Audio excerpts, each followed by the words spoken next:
After a very topsy-turvy season ended in bitter disappointment for the Los Angeles Kings, their president of hockey operations, Luc Robitaille, and general manager, Rob Blake, have a very busy summer ahead of them. So today we're going to take a look at the LA Kings roster, what they could do with the number 21 pick at the draft, and try to answer the big question, will they be back in the playoffs this season? Hey everybody, welcome into Clearing the Benches, your one-stop shop for daily fresh hockey content. If you go ahead and hit your subscribe button right now, every single day we'll bring you in a new hockey video to enjoy.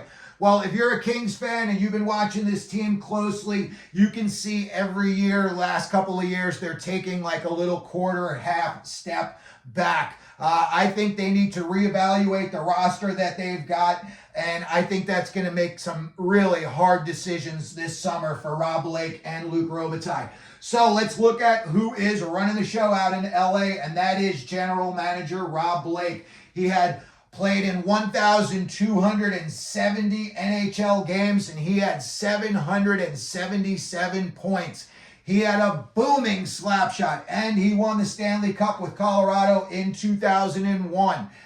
Back in February, on the 2nd of 2024, he let go head coach Todd McClellan, and he named Jim Hiller the interim head coach. And then on May 22nd, they took the interim tag off, and they named him the full-time head coach. When we look at the number 21 picks in NHL history, the number one guy is Denis Maruk. When you think of Denis Maruk, think of Johnny Upton from Slapshot. He had that awesome Fu Manchu mustache, and back in the day, Denis Maruk rocked that mustache big time.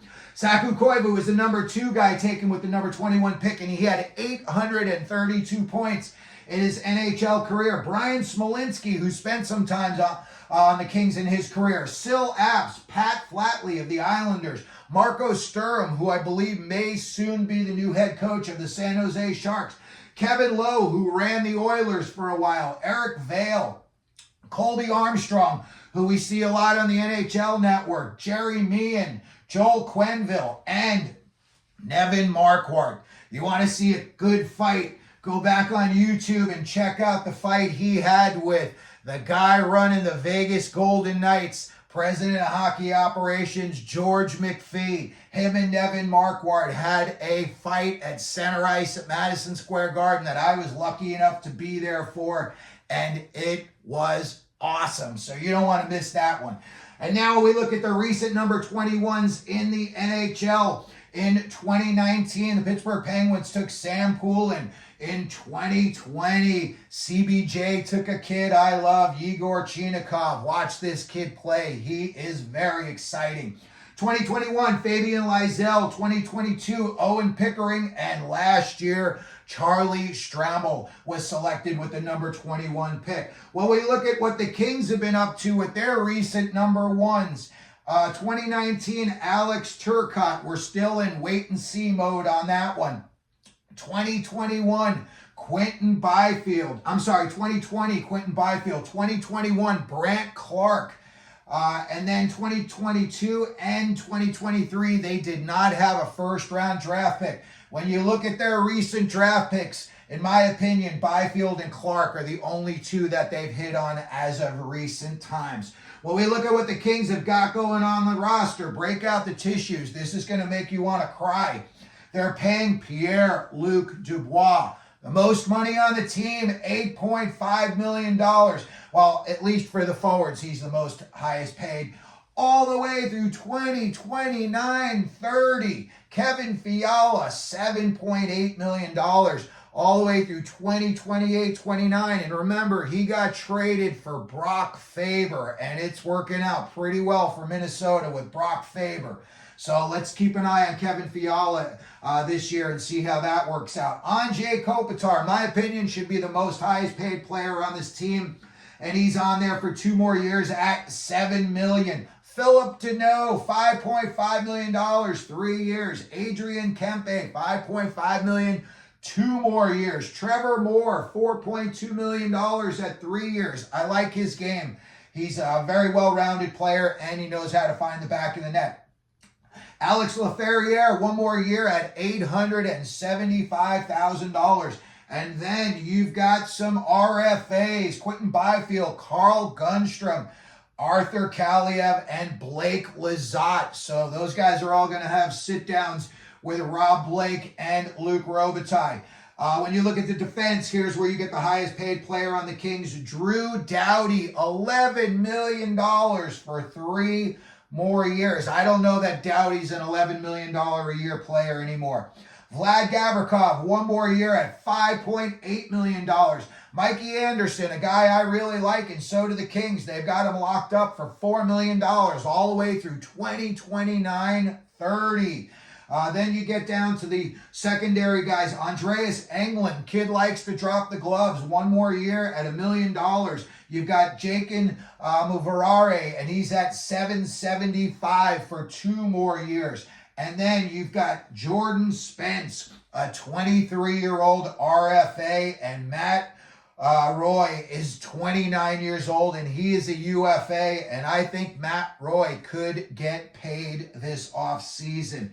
When we look at their goaltending situation, they're going to have to figure it out and fast. Cam Talbot, already a UFA. I don't think they're bringing him back, and if they do, it's going to be at a reduced price tag. And then you got big save Dave Riddick, and he's got 1 more year at $1 million on his contract. When you look at what they've got in the dead cap space money, here's a name you haven't heard forever, and I can't believe they're going to be paying him as long as they're going to be, and that is Mike Richards. And they're going to be paying him about an average of $500,000 all the way through 2029, 2030. I don't know what they were thinking when they handed him that contract, but I'm sure he ran to sign it, that's for sure. Now, when we look at what the Kings could do at the draft with this number 21 pick, recently, to me, only Clark and Byfield have really made a big name for themselves as of the kids that they've drafted. So the thing that I would probably do is I would just stay at 21, and I would look to see if any of these forwards drop down into your lap. And if not, you don't get any of the big name guys, Berkeley Catton doesn't drop all the way down to 21. There are plenty of good guys out here. Emil Hemming, 6'1", right wing out of Finland. John Mustard, a Jersey boy. This kid, you're gonna hear his name on draft day, and I think it's gonna be on day 1. And then when you look at some other guys they've got, Sasha Boissoir, I'm sorry, I can't pronounce that one, but 6'2" center out of Muskegon in the USHL. And then you've got, Liam Greentree, if he drops all the way down, another big body. And then you can look on the back end, you got Spencer Gill. He's out of Rimouski in the Q, and he's a 6'4" defenseman. Sam O'Reilly, he's a 6'1" right wing out of London in the OHL, and he's being coached by Dale Hunter. So, it's almost like you're playing for a professional hockey team already. The other thing I think that the Kings could try to do is I think they're going to want to try to get off of some of these contracts. So maybe they would say to somebody who might be enamored, who doesn't have a first-round pick or is picking behind them, and maybe they can talk a team into swapping picks, and maybe they, want to move on from a guy like Philip Deneau. I just don't know. Is he really going to help your team that much this year at the price tag that you're paying him? What, $5.5 million for 3 more years? I think if they could get out from underneath that contract, they would. Maybe they could try to, add the Richards dead cap space money in a deal. But I think they're definitely, for the most part, just going to stand pat unless there's some sort of a blockbuster trade that comes their way. And then we'd have to, keep an eye on that as well. So that's going to do it for today's video. We wanted to take a look at what the Kings are doing with the number 21 pick. They've got a lot of guys making a lot of money on this roster. So it's going to be a very interesting few weeks for Rob Blake and also for Luc Robitaille. So let me know what you think down in the comment section. If you're a Kings fan, let me know who you think they're going to draft. If you could, please hit your like button, hit your subscribe button, and as we always do here at Clearing the Benches, let them know you're out there.